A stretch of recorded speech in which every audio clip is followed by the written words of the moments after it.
Hi friends, நம்ம தளபதி இப்போ நடிச்சிட்டு இருக்க கோட் மூவியில் ஆக்டர் சிவகார்த்திகேயன் கேமியோவில் வரப்போறதா ஒரு தகவல் சோஷியல் மீடியா ஃபுல்லாக வைரல் ஆகிட்டு இருக்கு. வாங்க நாமளும் அதை பற்றி தெரிஞ்சுக்கலாம்.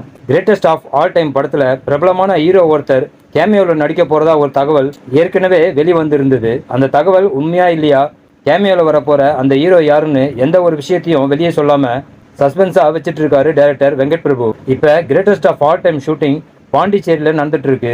ஸ்னேகா, மைக் மோகன் இவங்க எல்லாரும் இப்ப அங்க நடந்துட்டு இருக்க ஷூட்டிங்ல நடிச்சிட்டு இருக்காங்க. கோட் மூவி ஷூட்டிங் நடந்துட்டு இருக்க ஸ்பாட்டுக்கு ஆக்டர் சிவகார்த்திகேயன் வந்து போறதா ஒரு தகவல் காட்டுத்தீ போல பரவிட்டு இருந்தது. சிவகார்த்திகேயன் கோட் ஷூட்டிங் ஸ்பாட்டுக்கு வந்ததுக்கு காரணம் அந்த படத்துல அவர் கேமியோ ரோல்ல நடிக்க போறதா ஒரு தகவல் சோசியல் மீடியா ஃபுல்லா உலவிட்டு இருக்கு. இந்த தகவல்ல எந்த அளவுக்கு உண்மை இருக்குன்னு தெரியல. ஒரு சிலர் சிவகார்த்திகேயன் அமரன் கெட்டப்பிலேயே கிரேட்டஸ்ட் ஆஃப் ஆல் டைம் படத்துல நடிச்சிருக்கிறதா சொல்லிட்டு இருக்காங்க. இன்னொரு பக்கம் சினிமா இண்டஸ்ட்ரியில் வேறு விதமாகவும் ஒரு பேச்சு அடிப்படுது. அது என்னென்னா, சிவகார்த்திகேயன் இனிமேல் தான் கோட் மூவி ஷூட்டிங்கில் கலந்துக்க போகிறாருன்னு, அவர் நடிக்க போகிற கேமியோ ரோல் போர்ஷனை சென்னையில் ஷூட் பண்ண போகிறதாகவும் ஒரு தகவல் பரவிட்டு இருக்கு. அப்படி சிவகார்த்திகேயன் நடிக்க போகிறது உண்மையாக இருந்தால், ரோலக் சூர்யா மாதிரி ஒரு பவர்ஃபுல்லான கேரக்டரில் தான் சிவகார்த்திகேயனை வெங்கட் பிரபு நடிக்க வச்சிருப்பாரு. கோட் மூவியில் சிவகார்த்திகேயன் கிளைமேக்ஸ் போர்ஷனில் தான் வரப்போகிறதாகவும் ஒரு தகவல் உழவிட்டு இருக்கு.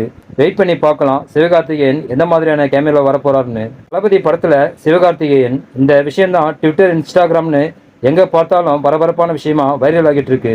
இதை பற்றி நான் உங்கள் கருத்துக்களை கமெண்ட்டில் மறக்காமல் சொல்லுங்கள். நெக்ஸ்ட் வீடியோ சந்திக்கலாம். ஓகே, தேங்க்யூ, பாய்.